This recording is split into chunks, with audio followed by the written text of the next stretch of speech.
Hello, I'm Reverend Michael Mugford, and I'm part of the ministry team at Cole Harbour Woodside United Church, along with the Reverend Crystal Elizabeth Wynne, and I'm pleased to offer this time of spiritual reflection today. In the Christian church, we have a long history of what has become known as testimony. It's telling our story. We find examples of stories in the writings of Paul and in Acts and other places in the Christian scriptures, and really our Gospels are the story of who we are as Christian people. Our forebears in the Methodist tradition were well versed in the tradition of telling stories, telling their testimony as part of revival meetings as well as times of worship. And a lot of churches have kept the idea of testimony alive because of what it meant to their early experiences as a people of faith.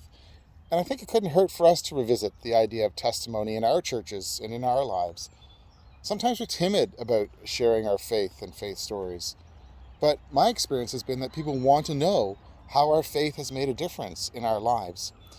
One of the very first visits I made when I was newly ordained in the United Church of Canada was to a gentleman on the Eastern Shore, and we sat in his apartment and he asked me, "So, what's your story?"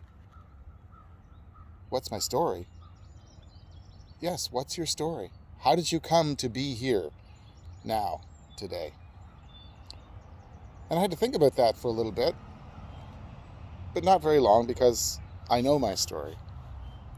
And I want to share a little bit of my story with you today. My partner and I were leaders of a youth group in the church I was growing up in.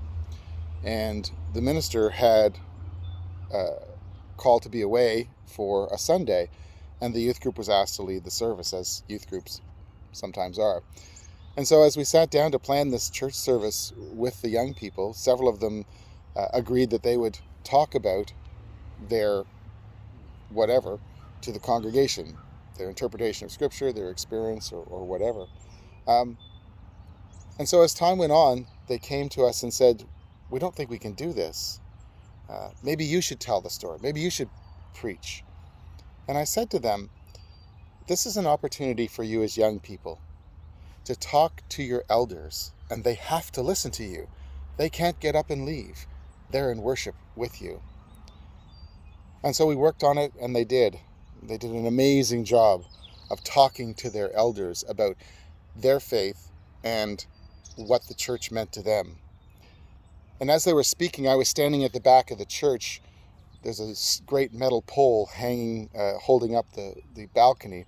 And I was standing against that, and there were tears streaming down my face because I was listening to these young people talk about just how important the church was to them.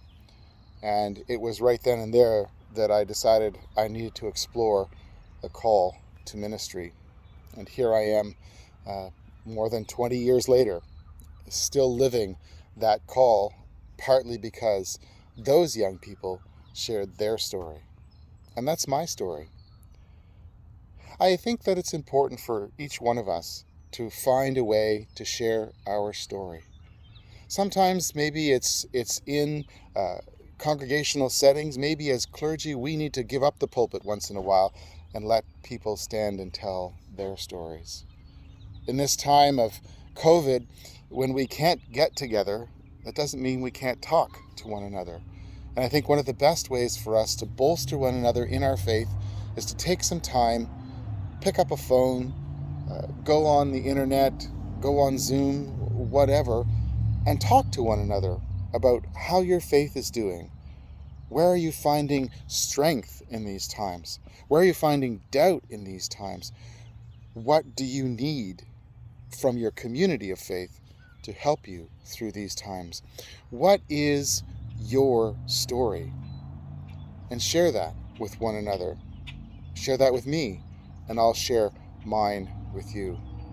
And as we do, we'll grow, and we'll be deeper in our faith, and we'll have a greater understanding of who God calls us to be as people of faith in this time.